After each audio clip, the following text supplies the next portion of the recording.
My name is Dave, and I'm 45 years old. I own a garage, a space that holds everything I've worked for in my life. The fact that I built it from scratch makes it unique to me. My journey began when I was 18. After spending 7 years working in my uncle's garage, I finally saved enough to open my own. Those early years were tough, but I poured my heart, soul, and effort into making that garage what it is today. Over the course of the next 30 years, it grew beyond my expectations. Did I ever fall in love? Yes, I did. Her name was Lily. We met at an auto show when she was still in university, and it felt like an instant connection. We exchanged numbers and kept in touch even though we lived in different cities. Months later, we met again, this time at my home. It was her first visit, and something about it felt special. But not long after, Lily's world turned upside down. Her parents passed away, and she almost had to drop out of university. I couldn't stand to see her struggling, so I used my savings to help her finish her studies. She was overwhelmed with emotion and hugged me tightly, crying tears of gratitude. 5 years later, Lily moved in with me, and life seemed perfect. She landed a job at a law firm nearby, and we were raising 2 wonderful children, Maria, who is now 18 and about to finish university, and Jack, 17, who plays in a local rock band. Watching my children chase their dreams made me feel fulfilled. But as the years passed, something changed in Lily. After 20 years of marriage, I knew everything about Lily. Her habits, her thoughts, even the little lies she'd tell. She had recently started a new high-profile role under a prominent attorney, and that's when the cracks in our relationship began to show. Late nights became more frequent, and I could feel her slipping away. I kept quiet for 3 months, observing her.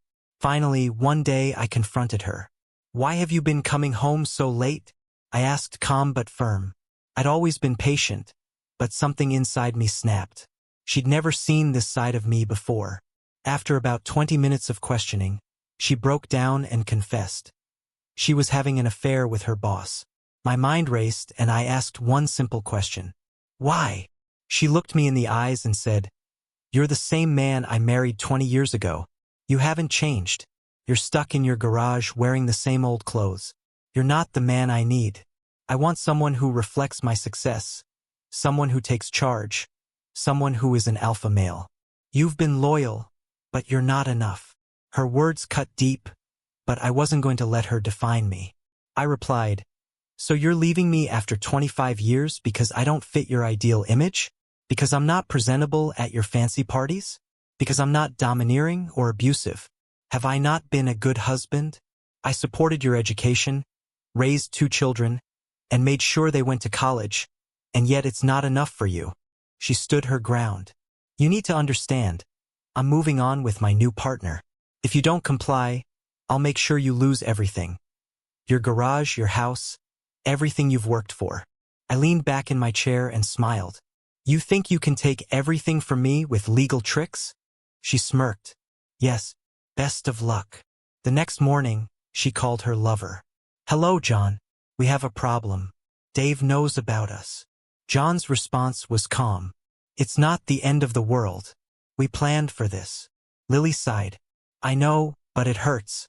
We've been married for 20 years, and we have 2 kids. I told him everything. He's been loyal to me, but it all feels hollow when he reminds me of everything he's done for me." John reassured her. "Don't worry, I'll handle it. Just give me the address to the garage. I'll bring the documents." That afternoon, John showed up at my garage. "Mr. Brown, may I come in?" "I know who you are," I replied. He continued, "Lily told you about us. I'm her boss, and I have a team of top attorneys. If you resist, we'll bury you in legal battles, divorce papers, restraining orders, everything. The garage you built will be seized." I chuckled. "You think you can intimidate me?" John smirked. "I've done it before." I stood up, towering over him. "Let me tell you something, John. I built this garage from the ground up. I worked my entire life to provide for my family. You can't intimidate me with a suit and some papers. You can try to take everything from me, but there's one thing you'll never have, my soul. I've been unbroken for 45 years, and I'm not starting now. John faltered for a moment but quickly regained his composure. We'll see about that. I watched him leave, knowing this was far from over, but I was ready. The battle had just begun. I have one piece of advice for you, my friend. You need to be more assertive with your wife, not by trying to be the charming guy. That approach clearly didn't work, but by embracing your role as a leader, the alpha male. You need to set the tone and let her know how things are going to end, just like I did with you. I managed to take her from you, no problem. I took a step forward, then interrupted. My fist crashed into the lawyer's face. There was a satisfying crunch as his teeth and gristle were knocked loose. He crumbled to the floor, his back against the wall of the workshop, an expression of disbelief on the unbruised side of his face. Consider that lesson number 1. Before the pain could really hit, I hauled John to his feet, only to immediately drop him again with a solid uppercut to his diaphragm. This time he collapsed to the side, gasping for air. Lesson number 2. As he struggled to catch his breath, I brought my boot down hard on his outstretched hand, snapping his wrist and several bones in the process. And now, lesson 3 and 4. John's moaning was cut short when I stomped on his chest, breaking 3 ribs. His face twisted in agony. Yes, Mr. Alpha, I said coldly. It would help if you kept quiet. I'm trying to teach you something here. When I was in high school, I promised myself I would never use my size and strength to hurt others. But you, John, have forced me to break that promise. John coughed up blood, his efforts to hold my gaze failing as I placed my foot on his throat to regain his full attention. Before you barged in here and tried to rub my nose in it, I was planning on letting you go without consequences. But now you've changed my mind. You want a lesson in alpha behavior? Well, here it is. I pressed harder on his throat. The concept of the alpha male comes from wolf packs. But an alpha isn't always the biggest or the smartest wolf. An alpha is the one who's the most ruthless, the one who doesn't hesitate to kill when necessary. And you! I released my foot and watched him writhe on the floor. You're not even close. You're just another office drone playing dress-up in a world you don't understand. John writhed on the ground as I continued. You have options, John. You can go to the police, but there's no guarantee they'll arrest me. Maybe I'll get out on bail. Maybe not. Maybe they'll even attribute this to me, or maybe they won't. Worst case, I get 5 years. 5 years of learning how to be even more efficient in dealing out pain, learning how to make people disappear. And when I get out, we'll have another talk. I stood up, adjusting my shirt. Or you can consider this experience a lesson, a cautionary tale of what happens when you sleep with another man's wife. John was silent now, breathing heavily, blood pooling beneath him. Now get out of my workshop, I said coldly.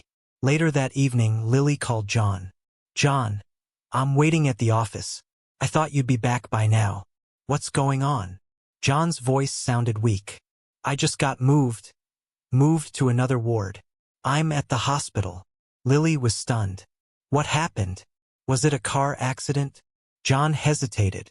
No, I misjudged your husband. My arrogance led me to think I could handle him alone.